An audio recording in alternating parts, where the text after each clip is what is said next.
Hey guys, welcome back to the Lifestyle School podcast, where we get radically honest about what it really takes to build a body and a life that you feel proud of.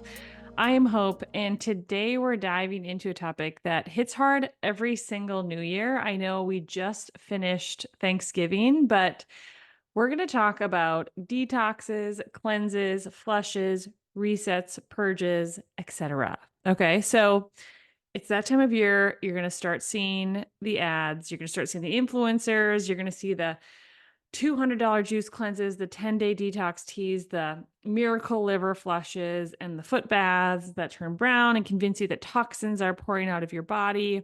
And listen, I get why these things sell.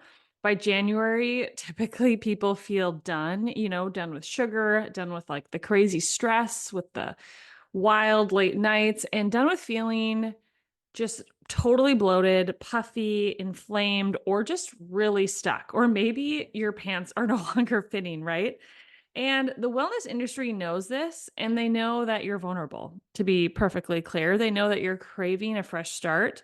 So they turn up the marketing volume and start whispering, just do this program and you'll be clean again. You'll be pure again. Everything will be fixed. But here is the reality, the part that no one is going to tell you, because it doesn't sell products. And to be clear, I do sell products, but I just want to be really honest with you. And that is that most detoxes out there on the market aren't going to detox you. Okay. I said it, it's out there. Okay. Most cleanses don't really quote cleanse you, and most resets don't really do much of anything. And some of these programs, unfortunately, can actually harm your liver, your liver. I don't know if you have a liver. I don't. I have a liver, but they can actually harm your liver, your metabolism, your gut, and your hormones. So today we're going to try to cut through some of the noise that happens online.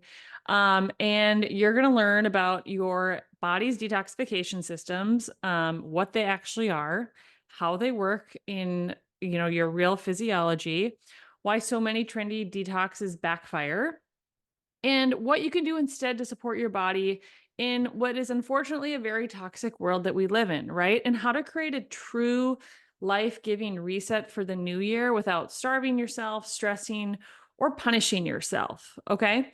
And so this is going to be hopefully deep, eye-opening, but also so empowering, right? Because once we know how our body works, once we are educated and informed, we can then start to make decisions that line up with our goals, right? And, it might look different from you than the person sitting next to you, and that is totally okay. But I want to empower you to not be sucked into what unfortunately happens every January. And, yes, it's not even quite December yet, but it's just around the corner. And I think people already start to think about this in December. So I'm trying to help you get yourself ahead of the curve when it comes to all of the marketing that's going to start bombarding you within the next couple of weeks, so that you can make good, informed decisions about your health that are actually going to help move you forward on your health journey. So now, before we get into it, as always, a quick disclaimer. I am not a medical doctor, and this podcast is for educational purposes only, and it's not intended as medical advice. Always consult with your doctor before making any big changes to your lifestyle, if needed. Okay. So with that, you guys, let's jump into it. So every December, like I said, the detox machine revs up. You're going to see those phrases like cleanse your cells, flush toxin, kickstart weight loss, reset your liver, get a fresh start. And, I think marketers really prey on two things. They prey on your discomfort because it's uncomfortable to feel inflamed, to feel sick. But they're also preying on your hope, like hope that in 2026, you can actually change things for the better. And, right after the holidays, people are typically uncomfortable, right?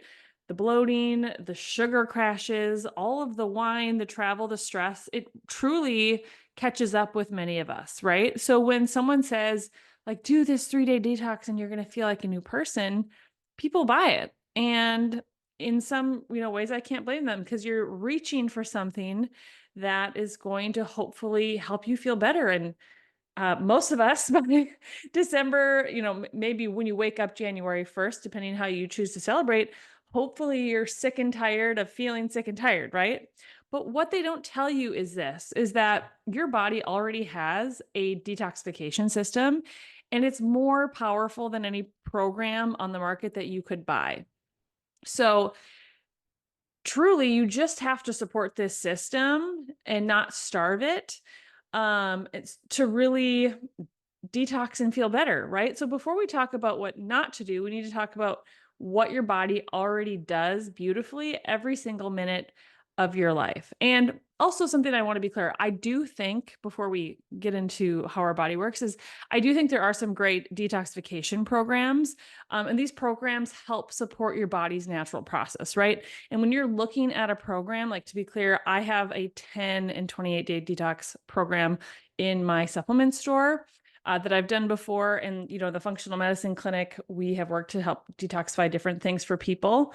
But it's done in a very specific, very gentle way. And what I want, my goal for you is like at the end of this, you'll be able to look at a program and be like, is this actually going to help my detoxification system? Or is this just like, a waste of money, right? Or maybe even potentially harmful. That is my goal with this episode. So your body has 7 major detox pathways, and these are textbook physiology here. So when they're working well, you're going to feel clearer, no brain fog. You're going to feel lighter, hopefully no bloating. You're going to have energy. You're going to be mentally sharp and quick. Your hormones are going to feel balanced. You're not going to have those big hormonal swings throughout the month for the ladies listening. And hopefully you're going to feel a lot less inflamed. You're not going to have that pain that comes with inflammation. But when you're struggling, if your detoxification system is struggling, you're going to feel kind of puffy. Maybe that's like in your face. You're going to feel tired. You're going to feel sluggish. Your brain is going to feel foggy. You're going to be swinging back and forth on that mood pendulum, right? You're going to feel bloated. You're going to feel congested. And, you're probably going to feel pretty stuck. So let's break down the first of these detox pathways, which is your most powerful. And that is your liver, which is truly your master detox organ. So we need to treat it well. Okay. Everything you eat, drink, breathe, and absorb goes through the liver. It detoxes in 3 phases. And unfortunately, trendy detoxes almost always disrupt this balance. Okay. And so I want to be really clear. There's 3 phases of detox for the liver. And if a detox is going to work well, it has to address all 3 of these phases. So phase 1 is transformation. Okay. So your liver uses enzymes to convert toxins into intermediate compounds. And here's the kicker. These intermediate compounds are often more toxic than the original substance. And this is why people who do juice cleanses feel sick. If phase 1 is working, but phase 2 isn't supported, it's going to cause issues because these toxins are getting into your bloodstream, makes you feel unwell. But then phase 2, which is the neutralization phase, isn't able to work. So you're just like, flooding your system with these products that are harmful, and then your body doesn't have what it needs to actually start neutralizing and clearing them. Okay. So this is why people on juice cleanses feel sick, because phase 1 is working, but phase 2 isn't supported. Because what you need for phase 1 of detoxification is B vitamins. So B2, B3, B5, B6, folate, and B12. You need antioxidants, you need minerals such as magnesium, selenium, copper, and iron. And then you also need amino acids. Okay. So, and when I say amino acids, that is protein. So you really can't detox without protein. And to be clear, juice cleanses provide none of these. And then when we move to phase 2 of detoxification you guys, I'm struggling. I was going to say the liver. We got liver already. We got lizard. I don't know what pregnancy is doing to my brain, but this is crazy. I promise I'm taking my omega-3 fatty acid fish oils. But phase 2, this is your cleanup crew. Okay. So your body attaches molecules to these reactive intermediates to neutralize them. And these processes include things like glutathione conjugation, methylation, sulfation, amino acid conjugation, acetylation. And what phase two needs is protein above all. Okay. So you can't neutralize these toxins if you don't have protein as a part of your detox. Okay. Please get that because I think a lot of detoxes totally need more protein. So sulfur rich foods like eggs, onion, and garlic are also really helpful. Cruciferous vegetables, healthy fats, again, more B vitamins and minerals. And this is why low protein detoxes can be somewhat of a disaster and you feel awful. So you think, oh, maybe this is working. But just because you feel awful doesn't mean that it's working. Okay. Might means that you started the process, but doesn't mean it took you over the finish line into phase three, which is transportation and elimination. Okay. So once toxins are packaged, they exit through your bile into the stool, or it would go from your blood to your kidneys to your urine. Okay. So this brings up a really important point that if you're constipated, if your bile flow is sluggish, if you're dehydrated, phase three gets clogged and it brings about the possibility of toxins being recirculated into your system. And this will lead to you feeling miserable once again. Okay. So this is like the true way how your liver detoxes. And this is why supporting your liver requires nourishment, not, crazy restriction when it comes to these detoxes. Okay. And so one thing I want to say is if you really struggle with elimination, and by elimination, I mean going poop, and eliminating stool, starting a detox might not be the place to start. Okay. Because you have to be able to eliminate to feel better. Right. And so, and most people don't know this, I talk about poop all the time, I feel like, and people are like, oh, whoa, too much. But going poop is really, really important for our health. And no one wants to talk about it, right? Because it's gross and smelly, whatever. But like these are conversations I have with my kids because I want them to know, because I don't, I have a 9, 6, and 4.5-year-old. The 4.5-year-old, I'm, kind of tuned in when they go to the bathroom. But the other two, I don't know how many times they're eliminating throughout the day. And so I want them to know what's healthy, from a formation standpoint, and also from like the number of times a day, because it could be that they're going, number two, 6 times a day, and I don't know about it. And that's a sign of, unhealth. Or maybe they're going every other day or once a week, and I don't know. Again, a huge red flag for their gut health. So what your goal should be for elimination is you should be having a bowel movement twice a day. Okay. And those bowel movements, the stool should sink. It shouldn't be overly stinky. It should be like brownish in color. It should be formed, but not hard. And it shouldn't be loose. So that is like the sign of a really healthy stool. And you should be going like 1 to 2 times every day. I think ideally twice a day. So that is our liver, and that is elimination, guys. So moving on to the second way that our body detoxifies is your liver dumps toxins into your gut via bile, which I just mentioned before I got into my little stool pep talk. And your gut's job is to get them out. And so when your gut is healthy, stool moves daily, your microbiome breaks down waste. So your microbiome is the microbes, like little bugs that are in your small intestines. They break down waste. Okay. Fiber binds to toxins that helps with elimination. Bile flows easily, and then this results in inflammation staying low. But when your gut is slow, again, it opens the door for toxins to get reabsorbed. Your chance for things like estrogen dominance increases both in men and women. fiber has been found to help bind to estrogen and clear them out of the gut.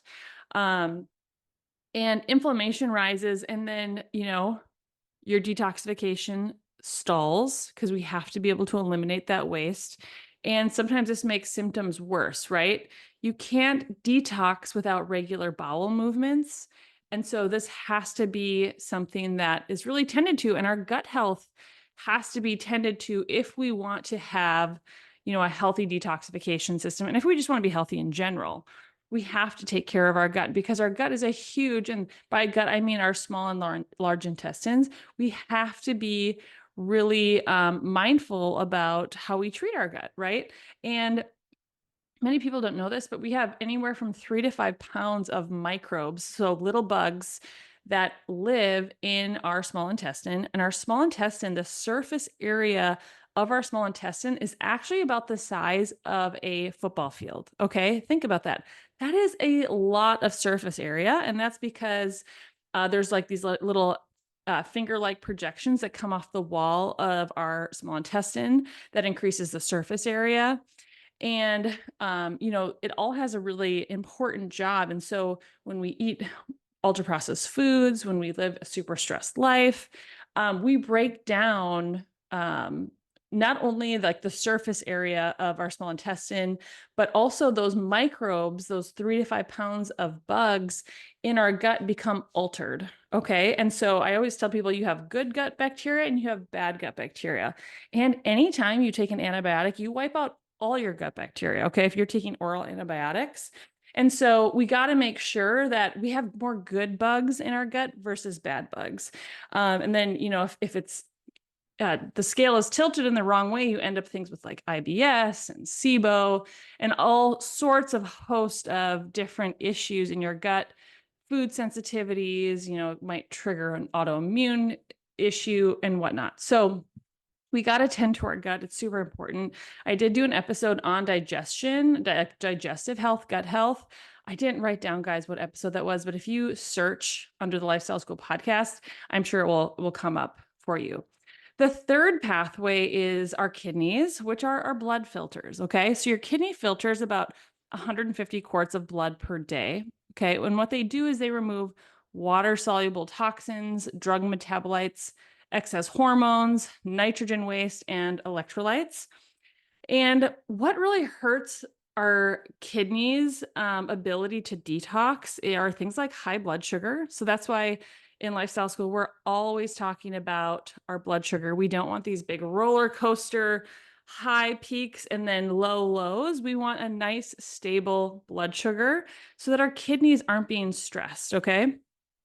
So blood sugar regulation is really important. Hydration is really important for our kidney health. When you're dehydrated, it inhibits your kidney's ability to detoxify at their best. Things like alcohol or ultra processed foods are also very hard on the kidneys, and having low mineral intake. So you need to not only hydrate, but you have to hydrate with electrolytes. Okay. So good detoxification in the kidneys is a result of good hydration as well as good blood sugar management and, not doing things that we know hurts the liver and the kidneys like alcohol. And number 4 is our lymphatic system. Okay. And this is, you can think about it as your drainage network. Think of it as your body's internal plumbing system. Okay. It carries cellular waste. It carries pathogens, immune debris, toxins, and fats. And the catch is with our lymphatic system is that your lymphatic system does not have a pump. Okay. Your lymph system only moves when you move. So things like walking, deep breathing, stretching, doing strength training, things like rebounding, which is jumping on a trampoline or getting a massage, can really help move things through your lymphatic system. Movement equals detoxification from your lymphatic system. And stagnation feels like puffiness. Sometimes you'll feel like this heaviness or swelling in your limbs or your joints. You'll have fatigue. Could feel like congestion in your nasal passageways. And so really when it comes to our lymphatic system is we have to keep moving to keep things moving throughout our lymphatic system. And I'll talk later about some different strategies of things specifically that we can do.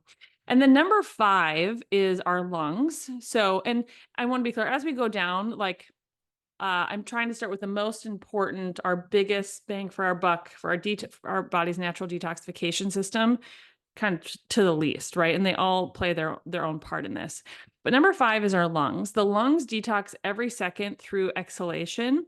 They eliminate, of course, carbon dioxide, things like solvents, alcohol byproducts, VOCs, and then air pollutants. But in our stressed, shallow breathing world, many of us don't breathe properly. We do shallow breaths.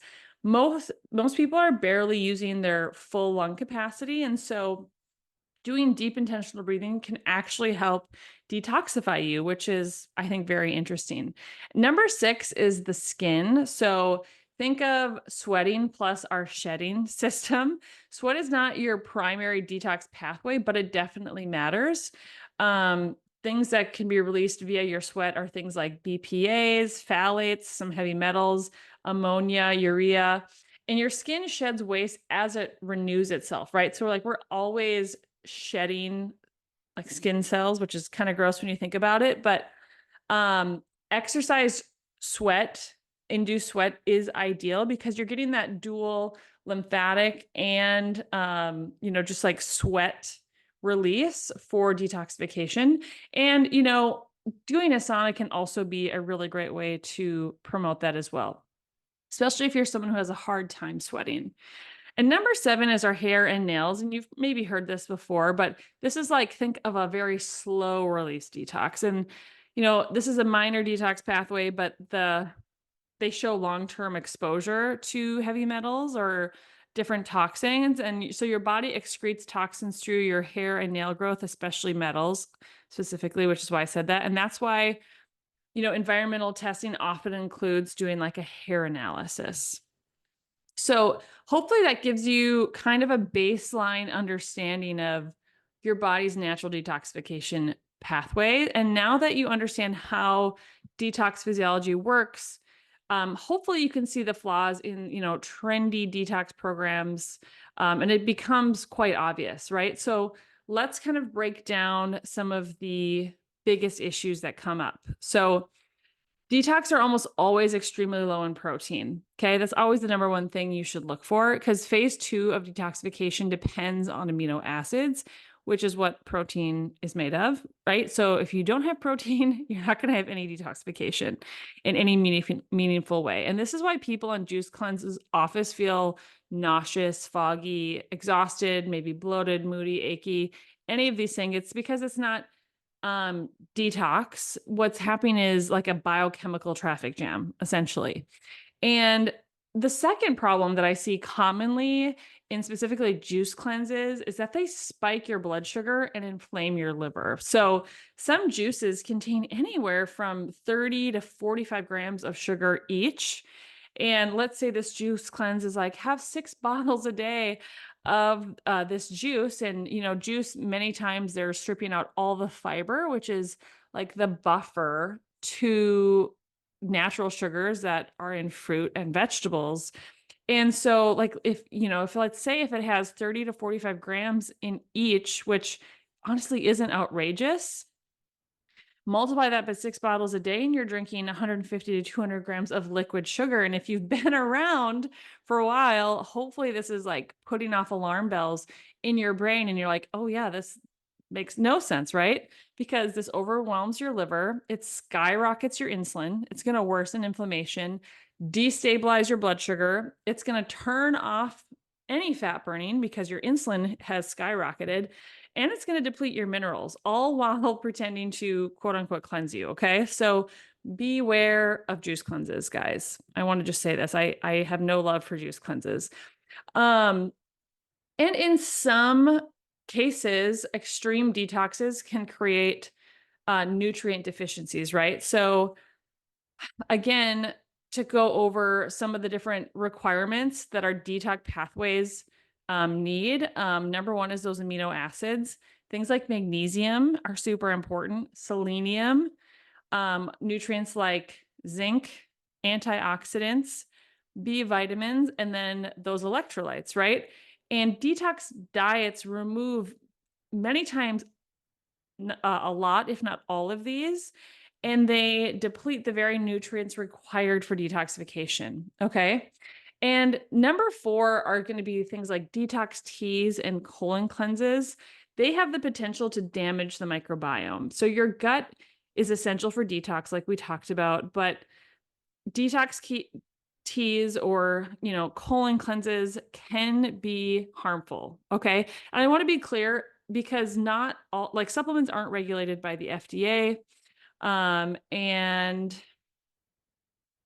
so unless these products are third party tested for purity, like what's on the bottle actually is in the bottle, what they say is on the bottle, like what they put on the bottle is actually in the bottle. There's nothing added. If they've actually tested these things for safety and purity, if they're well sourced, that's one thing, right? But the problem is, especially when it comes to products like detox products, is many times they're not going through rigorous third party testing for these products, and these can cause a lot of problems, right? Because you are potentially flushing out good bacteria, irritating your gut lining, maybe causing rebound constipation, creating electrolyte imbalances, which can be very harmful, and disrupting hormone metabolism. Okay. And, sometimes people wonder why they feel worse after, and it's because of this. So you have to be extremely careful. And I would say if you want to do extra things to support your detoxification system, you should work with a professional, someone who knows what they're talking about. I wouldn't just buy something because an influencer was like, look at what I did. This is how I felt, because they're likely getting paid to say that, unfortunately. Number five is doing too much saunaing can be harmful. Okay. I do actually love a good sauna, but you just got to be careful when it comes to overstressing the body with doing something like a bunch of saunaing and fasting at the same time, because you don't want to increase your cortisol unnecessarily. You don't want to make your blood pressure go low. You don't want to dehydrate your kidneys.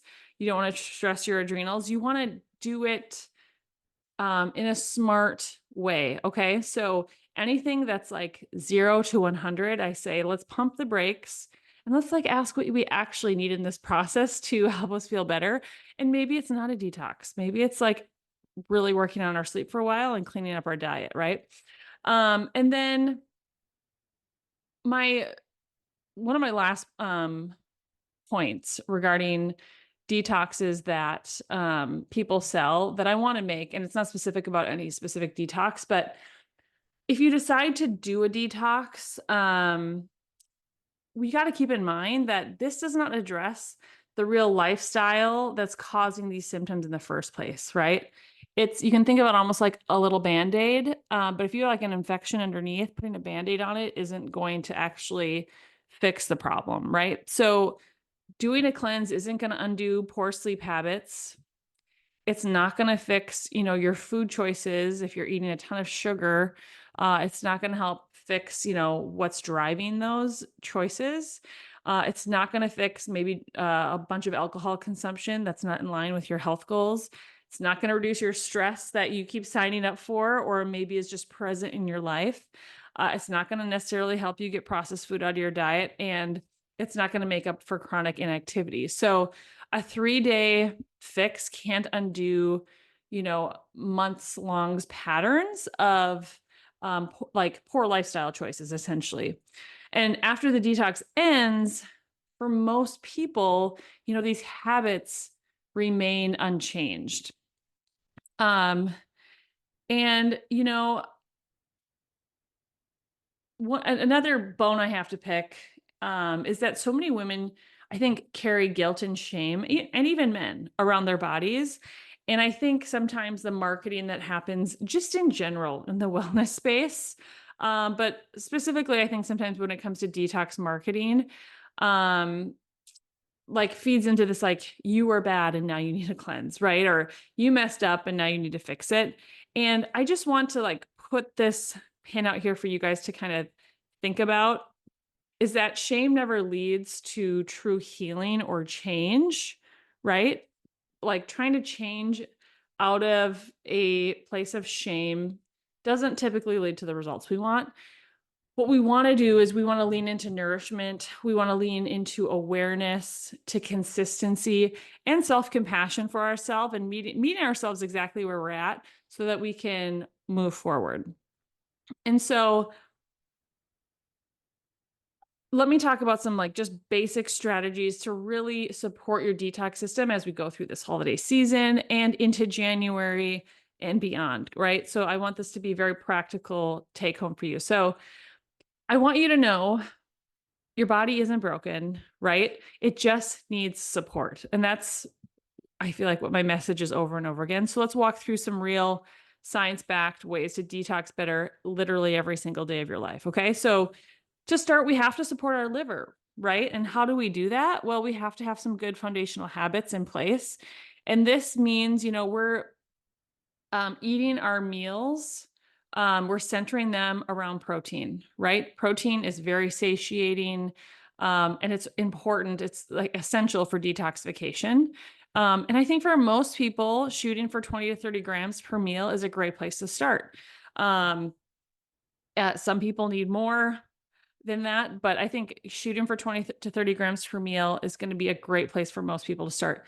Eat cruciferous vegetables if they agree with you, right? Get that fiber into your diet. Reduce alcohol consumption. Alcohol does nothing good for you, nothing good for your liver.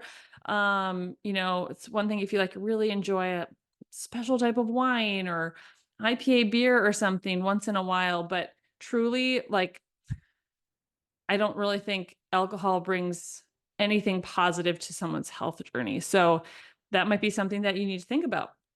The next one, you're not going to be surprised that I said it, but we got to get our sleep, right? We got to get it under control. We have to get some really good sleep habits in so that we're sleeping 7 to 8 hours a night, because that's going to support our liver health, right? We have to manage our stress. Stress is so destructive.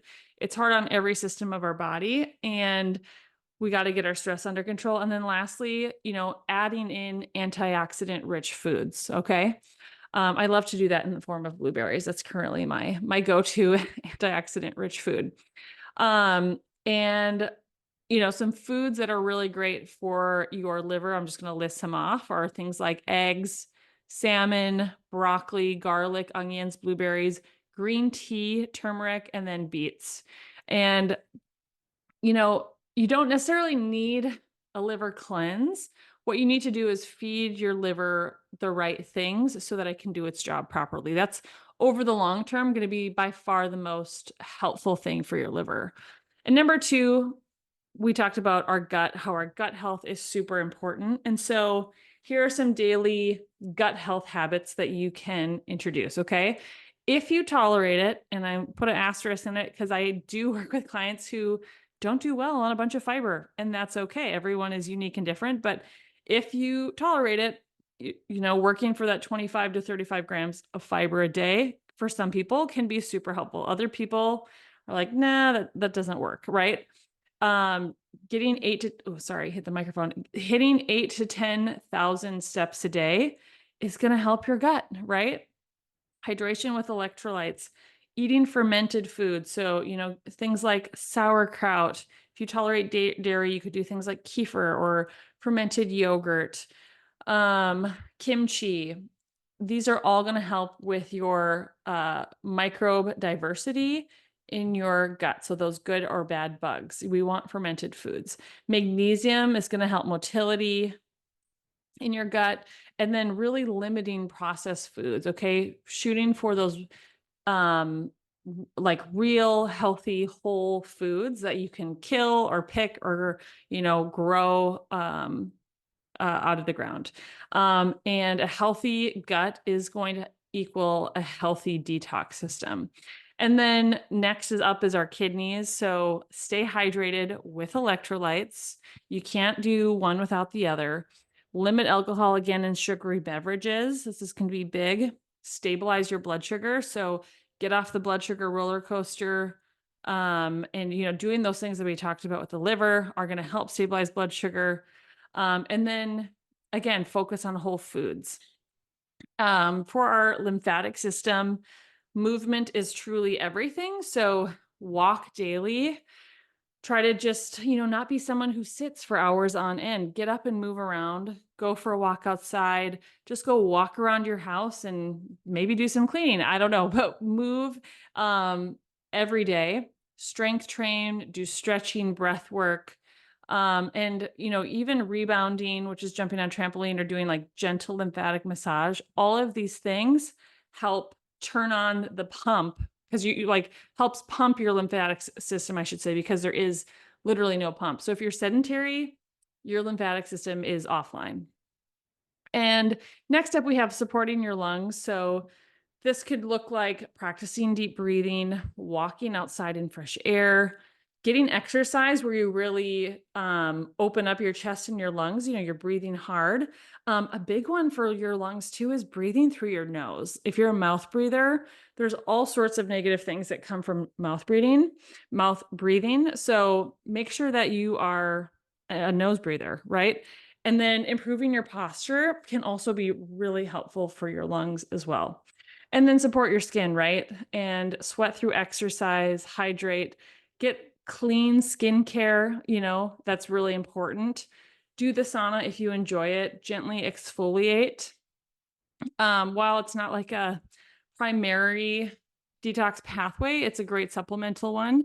And then, lastly, reduce your incoming load of toxins, right? And we've talked about like trying to be low tox, as they say, or like live a low toxic life. And some things that you can do very easily, well, maybe not super easily, but you can work towards is filtering your water, reducing plastics that you're eating with, go to glass or Pyrex. Use cleaner products around your house or on your skin. Avoid synthetic fragrances. Use non-toxic cleaning supplies. I personally love Branch Basics, a little plug for them. And then, cook in stainless steel or cast iron versus Teflon. All of these things are going to immediately lighten your detox burden. And, that's just scratching the surface really when it comes to low toxic living. So, this is the lifestyle school approach.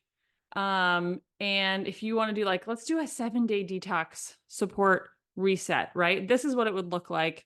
If I were to say okay, go do these things, I would say, I would give you 10 things. Okay. It is a lot to think about at one time, but hopefully you're already doing a lot of these. So number one is hit your protein targets every day, cut out sugar, eat 2 to 3 cups of vegetables with your meals, hydrate with electrolytes, walk 8 to 10,000 steps, get a lot of great sleep, preferably 7 to 8 hours, cut out the alcohol, make sure you're adding in plenty of healthy fats. You can use some herbs if you desire. And then I think lastly is doing some prayer and reflection, because as we detox our body, I think it's also good to detox our mind, right? And this is detoxing truly the real way. It's really actually effective and it's sustainable, right? So here's the big idea I want you to take from today is you don't need necessarily a detox program. Your body needs support. And when you understand how your detox pathways really work, you stop falling for marketing that preys on your frustration and your hope. And you start building a lifestyle that keeps your body, going, keeps you feeling clean, energized, resilient, and metabolically strong year round. And if you want help building that lifestyle, that's what we do inside of my lifestyle school course.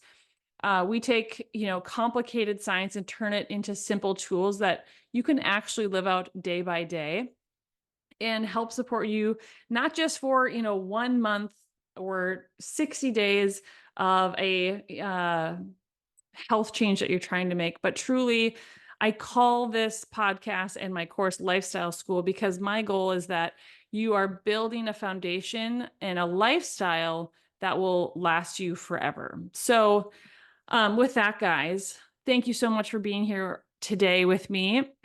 If this episode helped you in any way, I'd feel so honored if you'd share it with a friend. Maybe especially someone who is like thinking about maybe doing a detox in January. If you haven't reviewed the show, if you could leave me a 5-star review, leave a comment.